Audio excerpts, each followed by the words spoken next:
எப்பவும் போல தான் காலைல எழுந்திச்ச உடனே ஃபஸ்ட்டு வந்து அடுப்பு பற்ற வச்சு விட்டுட்டேன். அதுக்கப்புறம் தண்ணி கொதிச்சதுக்கப்புறம் அரிசி வந்து போட்டு முடிச்சுட்டேன்.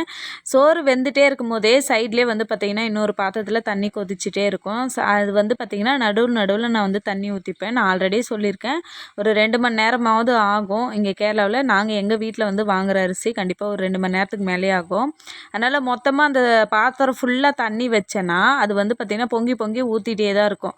அதனால் கொஞ்சமாக தான் அதில் தண்ணி வைப்பேன். அதுக்கேற்ற மாதிரி அரிசி போடுவேன். அது வெந்தே சோறு வெந்தே தண்ணி வற்றிடும். அப்போ அந்த டைமில் வந்து பார்த்திங்கன்னா பக்கத்தில் இருக்கிற பாத்திரத்துலேருந்து சுடு தண்ணி ஊற்றிக்கினா கரெக்டாக இருக்கும். பச்சை தண்ணி ஊற்றக்கூடாது. திரும்பவும் வந்து பார்த்தோன்னா ரொம்ப நேரம் வேவுற மாதிரி இருக்கும் சோறு. அதனால தான் டிஃபனுக்கு தேங்காய் சட்னியும் அதுக்கப்புறம் தோசையும் தான் வந்து ரெடி பண்ணியிருந்தேன். அதுக்கப்புறம் ஒரு பெரிய பூசணிக்காய் இருந்தது. எப்படா இது காலியாக போகுது அப்படின்னு நினச்சிட்டு இருந்தேன். கரெக்டாக இன்னும் கொஞ்சம் தான் இருக்குது. ஏன்னா பாதி நான் ஜூஸ் போட்டு குடிச்சே காலி பண்ணிட்டேன். அதுக்கப்புறம் வந்து பார்த்திங்கன்னா அந்த கொஞ்சோண்டு இருந்தது தான் வந்து இன்றைக்கி சரி ஓகே மோர் குழம்பே செஞ்சிடலான்னு சொல்லிட்டு ரெடி பண்ணியிருந்தேன். அதே மாதிரி உருளைக்கிழங்கு பொரியல் தான் வந்து ரெடி பண்ணியிருந்தேன்.